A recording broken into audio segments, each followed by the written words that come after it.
Hey there, people of the internet, and welcome back to the vlog. This is a little bit different to what I've been planning to do, but a bit of an update for you is that my van has broken down. I'd been having a few problems with it. It'd been okay, but then the other day I was driving out to go hiking and it completely broke down. So I managed to get it to somewhere safe. I've got a few people coming to look at it. That's what I'm going to do for the next vlog, to show you the little bit of the process of trying to get her up and running again. But for now, I figured it would be a good time to do a Q&A. So thank you to everyone on Instagram that sent me questions to answer. I will probably do another Q&A at some point, so if you've got any questions, leave them below in the comments and I'll make a note of them for next time. So I'm going to kick this off with the most asked question for van lifers. It's the question I got sent the most when I asked people to send them in on Instagram. And that is obviously, where do you go to the toilet? How do you shower? So for me, I do not have a toilet in my van. I didn't want a toilet in my van. I think the thought of cleaning it out, the chemicals, all that sort of stuff is completely disgusting. Luckily for me, I'm normally parking in nature. Where I am in Chamonix most of the time, there's lots of sort of outhouse kind of public toilets that are always open. There's main public toilets in town which are open all the time. I go to the gym or the swimming pool or whatever, you can use the toilets and the facilities there. They've got showers. I don't ever really park in cities. I don't like cities, so it's not really something that I need to be aware of. I'm quite happy to just hop out of the van in the middle of the night and go and find some nature and go and pee behind a bush. That is also the same in the middle of the day. You're out hiking, you're going to go and pee behind a bush. You do the same if you need to hop out your van. As I say, I'm normally in nature, so it's not actually so difficult for me. Fortunately, I have not ever had to do what a lot of people living in vans tell me they've had to do. I've never had to poop in a paper bag or anything of the sort. Shower wise, I've got a solar shower that I can use. I set that up between the back doors of the van in the summer. It heats up on the dashboard of the front of the van. In the winter, I can use it if I have to. I can fill it up with hot water. I can hang it from the ceiling of the van. I screw some hooks into the ceiling, hang a shower curtain off, all inside a big plastic box that I keep all my climbing gear in. And as I said, mix it with hot water, and then I've got the option to have a hot shower if I need it. But for me, as I say, because I'm based in Chamonix most of the time, I know quite a lot of people here now. Showering, toilet, laundry, all that sort of stuff for me is actually pretty easy. So another question I get asked a lot is, how do I fund my van life?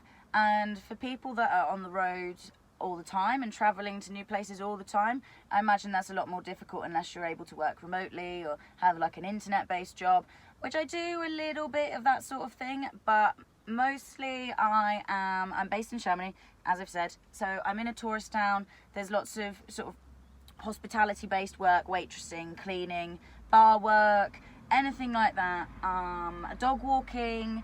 So I just kind of try and pick up little bits as and when I can. For me, it's really important to try and maintain the balance between work and play. I did not move into a van to work a 9-to-5 job. I didn't come out to here to earn money and be working. I came out here to do the things that I enjoy while I'm able to. So finding that balance between work and play is kind of really important for me. Hoping to be doing van life in the Alps by winter, how do you find parking spots? There's a number of sort of different ways you can do that. For me, I'm well established in Chamonix now. I know pretty much all the good places to park. But when you're traveling somewhere that you really don't know, there's lots of apps that you can use. There's, I think, Camper Contact is one. There's one called Park for Night. There's forums that people go on and discuss parking places. And all these kind of apps, they like pick up your location. They just show you everything that's around you. So they show you free parking, paid sort of camping airs like you get in France. And then they'll also show you campsites. They'll show you what facilities are there if you need facilities. And so they're pretty useful. But for me, I've always kind of liked being away from other people, and like I say, in nature.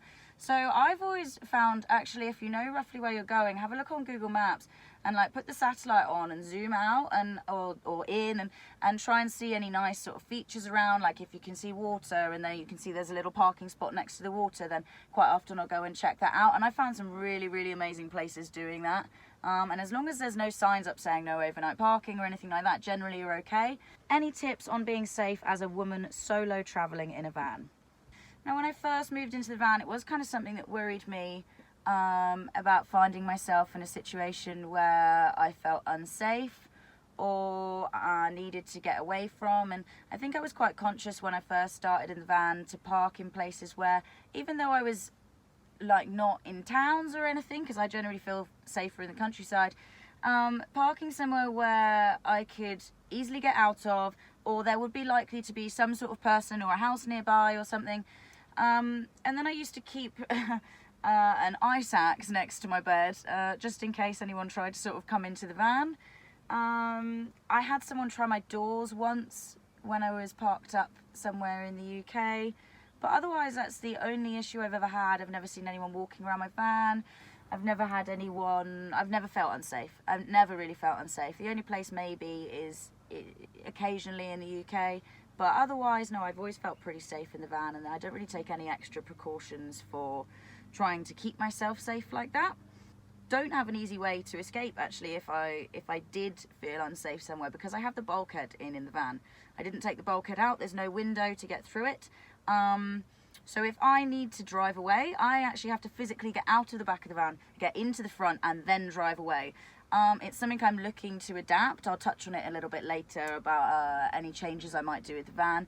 But yeah, so that's something you would want to consider, I think. If you're worried about feeling unsafe, then you want to be able to find a way that you can just drive away without having to get out of your van. Why don't you have windows in your van? I do have windows in my van. I have one window on the side. I would probably in hindsight have more now, but when I first built the van, I was in the UK, and that's the hardest place I have lived in a van, is in the UK. It's not, you don't have huge issues, but it's not quite as accepting. There's no free airs and things like that, and it can be a bit more difficult to find parking. But so that was the main reason that I kept my van looking like a van from the outside. Just the one window and the solar panel on the roof is the only thing that there is that you can tell, or maybe tell, that my van is a camper. Maybe now I would consider putting more windows in. I quite like a window in one of the back doors, or both, and maybe a window in the side door, just a small one or something. And I would like a window that opens, because my window that I've got currently is just a big blacked out window that doesn't open. So I would like to be able to have a window that opens, and maybe now that's something I'll consider, but at the moment I've got on fine for the last 3.5 years with just one window. Do you have trouble in the snow with the van not being 4x4? No. There are very few vans that are 4x4, unless you want to spend £80,000 on a 4x4 Sprinter, which most people that are living in a van don't want to spend that kind of money. You're living in a van to save money. There's works vans and things out here. When it snows, life still has to go on out here. It's not like in the UK where one snowflake falls from the sky and everything gets shut down immediately. Life has to go on. So as long as you have a good set of winter tyres, and I carry a set of snow chains as backup, it's okay. My first year I was here, I had a really, really good set of winter tyres, and I never struggled to get anywhere. I could even get up really steep hills with no problems. The last couple of years my winter tyres haven't been quite so good, and I have struggled a little bit more. But yeah, it's totally manageable, and the thing is with the snow here is we expect it. So we're kind of ready for it. By October, November, your winter tyres are on. Everything's ready. You've got all your, because it's more than just the snow. You have to deal with, there's an additive. If you've got a diesel car, there's an additive you have to put in your fuel to stop your fuel from freezing. Your windscreen wash has to be like down to -40 instead of the normal one, so you don't freeze all of that. But as long as you're aware, and as I said, like we expect it here, you can make these preparations, and it's not really any more of an issue than if you were anywhere else in the world. How do you handle humidity from the rain in the winter? Does anything dry in your van? It's not really something I have an issue with. And I don't really know why, because I don't really have very much, or hardly any ventilation. I have a heater that runs on LPG, which obviously produces vapour. I come in with wet ski gear on, but I don't have an issue with any sort of humidity. Yeah, sometimes the inside of my window will be frozen in the morning, but you'd get that in anything. I dry all my ski gear with my heater. I hang it in front of my heater. Within 20 minutes, it's completely dry. I've even dried soaking wet washing in front of my heater, and it's completely dried in no time at all. So yeah, I don't really have that issue. Do you put air conditioning on in your van on hot days? I don't have air conditioning in my van. The front of the van technically has air conditioning, but I haven't had it recharged in 3 years, which I should probably do, because when it gets to about 40 degrees here in the summer, it is unbearable. But it doesn't benefit me in the back of the van because the bulkhead is in. So in the back I have a little fan, a little 12-volt fan that I plug in, that my mum gave to me actually, thanks mum. So I plug that one in, it sort of works. I also spent $50 on this little tabletop air conditioning box. It's rubbish. You just fill it up with water and it sprays the water out. It's not really any good. But no, so I don't have air conditioning in the van. It's not something I consider. If I wanted air conditioning in the back of the van, it would cost me an absolute fortune. I'd rather just sleep with the doors slightly open, and it's just a good motivator to get out of bed in the morning and go for a hike or go climbing or go and do something. When it's that hot and you can't be in the van, you just leave the van. When do you regret choosing full-time van life? Breakdowns. Absolutely breakdowns. There is nothing worse. I know it's a topic of the moment for me right now, but I've had it a couple of times before, and especially when it's something big, it rocks your world. It's not like when your car breaks down, because yes, it's my car, but it's also my house, and especially if you get stranded somewhere, it has to be towed to a garage, and that garage is far away from things, and I can't be there, and sort of living my normal life at the same time, then that's really, really, really tricky. And then the only other thing that it's really annoying for is, especially with everything happening with Brexit at the moment, I kind of lack in documents. I could get registered out here, but it would probably mean renting a place for a little while. I need a French bank account. I need to be registered and paying tax here. Yeah, it's super difficult for getting together all the documents and stuff that I need. So I'm going to have to try and go for, because I don't want to go back to the UK. So I'm going to have to try and get at some point all the documents together to apply for French residency, which is going to be super tricky. Favourite and least favourite van life memories? Favourite, I would probably say my solo adventure around Scandinavia. It was totally like off the cuff as well. I kind of injured myself. The lifts here were closing. It was the end of the ski season. I was super bored. I couldn't climb because my injury was too bad. So I was like, you know what, I'm gonna go away. And I thought about it, and literally 2 days later I left. So I drove out of France, through Switzerland, all the way up through Germany. I think I did that in about 2 days. And then I went into Denmark. I spent a bit of time in Denmark, drove over the bridge into Sweden, all the way up through Sweden, into a little bit of Finland, and then right to the very, very north of Norway, and then all the way back down through Norway. And Norway was the country that was absolutely at the top of my list for many, many years to go and visit, and I'd never done it, and I was worried about it because obviously it's expensive. But by far the most beautiful country I've ever laid eyes on. If I was to live anywhere else in Europe other than France, it would absolutely be Norway. And I had absolutely the best, I think it was 8 or 9 weeks. I had the best 8 or 9 weeks that I could have dreamed of. I had the most amazing time. Least favourite, same again, breakdowns. What is your favourite quick, easy meal to make in your van after a long day? Super easy. It was the same when I lived in a house. Tuna pasta, like, it's super great for living in a van because everything lives in a tin.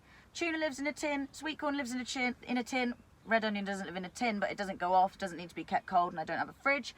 And then some mayonnaise and a little bit of cheese, and some pasta. Super easy, super fast, and I love it. I literally could eat it every single day. Have you ever been fed up with lack of space and wished you had a house? Occasionally I can get fed up with lack of space. It doesn't really bother me too much. Bad weather days can be annoying because in a house you're sort of able to get up and walk around, and yes, I can kind of do yoga in my van, but not really. So occupying yourself on bad weather days is hard in a small space. And then the only other thing is sometimes the storage can be a nightmare. So most of my storage is organised. I sort of touched on this. Well, this was what my whole of my last video was about. So the storage is all under the bed pretty much. The stuff I need is obviously at either end, and stuff I need the most. But then very occasionally you need one of those things that you only need sort of once every 6 months, and that's obviously right in the centre underneath the bed. So everything else has got to come out before I can even get to it. So that's where it can be a little bit annoying. If I thought about my storage a little bit more, I could probably make it a bit easier to deal with. What advice would you give to an aspiring van lifer? Think about, first of all, you're going to be full-time or part-time, because that would totally affect a lot of things. Your van requirements are totally different. If you're planning to be full-time, For example, I would absolutely say you need a van you can stand up in. I could never live in a van that I couldn't stand up in. I think you would go mental after a very short space of time. I did 2 weeks driving around Iceland in a hire van with 2 friends that we couldn't stand up in, and by the end of it I was tearing my hair out. I really was. So you have to choose a van that would suit you. If you're not comfortable driving a big vehicle, then think about that. Think about where you want to go. You're going to be in cities a lot. Parking is difficult if your van is over 2 meters tall and you can't get into multi-story car parks and things like that. Is it your main vehicle as well? If it's not, you can have a bigger van. But if it's your main vehicle and you need to go to work, then you think about how much it's going to cost you with fuel and things. Think about what you need in your van. Do you need a shower? Do you need a toilet? What sort of cooking facilities do you need? I don't have a fridge. I've never needed one. What else? Yeah, thinking about the amount of weight that you're carrying in your van. I have no doubt that my van has struggled at times because of the amount of stuff I have in it. It is just about under what it should weigh, but a lot of vans out there are not underweight. Most of them that are converted, once you've got a conversion and all your stuff in it, that van is going to weigh a lot. And that's obviously going to put wear and tear on your van. I don't really think there's much more. It's kind of based on personal preference and where you want to go and the kind of things that you want to do. Think about how you're going to fund yourself. Think about if you want to be based in the same place all the time, if you just want to travel everywhere. And think about if it's really the sort of life for you. I didn't really know when I went into it. I thought it was. Luckily it's turned out to be, but I know people that have started van life and quit because they absolutely hated it. So you don't want to put like however much money into buying and converting a van if you then decide you really don't like it and you don't want to live that way of life. So just planning. How does living in a van impact your dating life? It doesn't really. Well, it doesn't at all. It hasn't for me. I've had boyfriends when I've lived in the van. I've been single living in the van. It doesn't bother me. And if people have an issue with the fact that I live in a van, they're probably not my kind of people anyway. Do you ever feel lonely during van life if you're moving around, and how do you deal with it?